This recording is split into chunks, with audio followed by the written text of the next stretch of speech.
Kayaknya sekarang ini waktunya lebaran kuda, yakni saat tepat menentukan siapa calon wakil presiden Pak Anies Baswedan, capres dari Koalisi Perubahan. Itu terjemahan saya saja loh, melihat gregetannya Pak Kamhar Lakumani, Deputi Bapilu Demokrat yang menilai Koalisi Perubahan tak kunjung mendeklarasikan pendamping Pak Anies. Ini dia, info terkini Widya.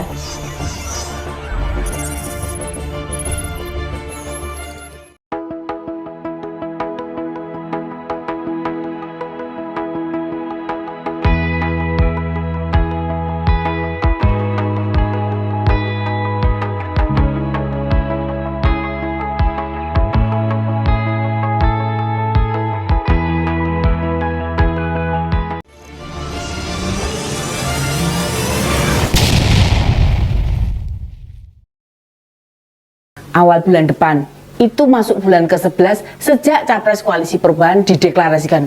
11 bulan. Iya, lama ya? Emang.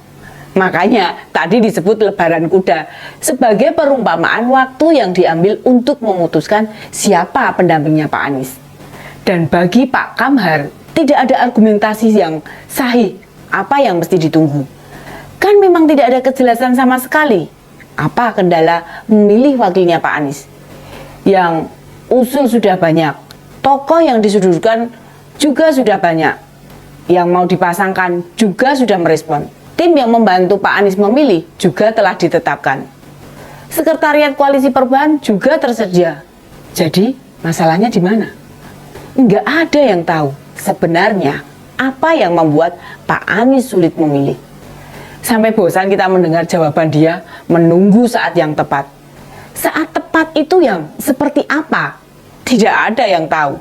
Makanya kita simpulkan saja, saat tepat itu waktu lebaran kuda. Kapan itu? Tanya ke Pak Anies sana. Syarat untuk jadi pendamping juga ada di piagam koalisi. Sudah disetujui dan ditandatangani Ketua Umum 3 parpol pendukung. Malah Pak Anies menambahi 1 kategori lagi. Mantan Gubernur DKI dalam beberapa kesempatan sudah menyatakan kalau nama cawapresnya sudah dikantongi. Atau karena Mas Gibran belum ditawari Pak Anies. Kemarin Mas Gibran sempat bilang kalau nunggu tawaran cawapres dari Pak Anies. Walaupun maunya Mas Gibran sama Mas Ibas. Sebelum berpasangan sama Mas Ibas, dicoba dulu gimana Pak Anies. Kata Pak Kamhar, Koalisi Perubahan hanya punya 1 kemewahan saja, yakni momentum. Sayangnya, kata Pak Kamhar, orang-orang Koalisi Perubahan memaknai momentum itu given, pemberian, disodori, create atau desain, menciptakan alias dibuat. Kalau kita cermati, manuver politik Pak Anies itu masih konvensional. Mau bukti? Pak Anies selalu nongol di acara formal. Misalnya konsolidasi partai, HUT partai, peresmian Museum SBY Ani di Pacitan, pertemuan relawan dan sebagainya. Lebih ke acara-acara yang memang telah diagendakan dan ada waktu khusus yang diberikan padanya untuk berbicara. Cara menciptakan momentum tidak selevel sama Mas Gibran. Lihat saja, acara yang bagi sebagian tokoh politik nggak penting, misalnya karnaval atau pawai pembangunan. Mas Gibran bisa tuh buat momentum, dia pakai kostum juru parkir. Dan akhirnya wartawan penasaran, nanya-nanya, kenapa kostumnya seperti itu? Waktu diwawancari itu, kemudian Mas Gibran menyisipkan beberapa pernyataan penting. Jangankan kegiatan, di medsos saja putra sulung presiden ini juga bisa berakrobat politik dengan riang gembira. Barangkali ngadepin Pilpres tahun depan, Pak Anies ini mumet, judek, juga pusing. Sehingga tidak punya gagasan-gagasan apa yang bisa membuat dirinya jadi perhatian masyarakat. Jangankan sama Mas Gibran, wong sama Pak Prabowo saja kalah. Pak Prabowo waktu Hari Veteran di Solo masih sempat tuh ketemu dan wedangan bareng sama relawan Mase yang mendukung dia. Itu namanya membuat momentum atau peristiwa yang kita ciptakan sehingga jadi pemberitaan. Pak Anies sendiri terlalu serius, formal, prosedural, termasuk melontarkan isu pada wartawan. Jadinya ya nggak menarik. Atau malah membuat pernyataan yang keliru. Ada PPDB zonasi bermasalah lah, polusi Jakarta karena uap PLTU terbawa angin lah, sampai salam kemerdekaan tangan terbuka lah, dan hal-hal konyol lainnya. Mbok nyodorkan itu isu yang asik, menarik, sehingga orang senang mau membicarakannya. Makanya Pak Anies jadi nggak asik untuk dibicarakan. Bagi kaum milenial, Pak Anies itu terlalu rumit, jelimet, nggak asik blas. Semua hal dibicarakan serius. Hasilnya, elektabilitas dia yang mentok di angka 20-an%. Naik susah, turun jelas mudah sekali.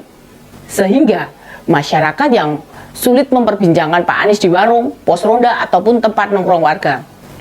Sekali lagi, momentum politik itu memang perlu diciptakan.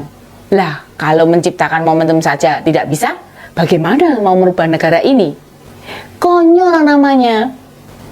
Akibat terlalu birokratisnya Pak Anies, Mas Ahaye sendiri malah ikut mendesak supaya cawapres buruan diumumkan. Kalau capres lain berbeda, mereka punya panggung sendiri yang tiap saat dimainkan. Ini yang membuat Pak Kamhar, bahkan Mas Ahaye gerah. Mereka sama-sama tidak tahu apa alasan krusial, penyebab substansial sehingga memilih satu orang untuk jadi pendamping ranemu-nemu. Dan beberapa kali didesak Demokrat, Pak Anies memang bebal, tidak merasa harus menuruti permintaan mereka.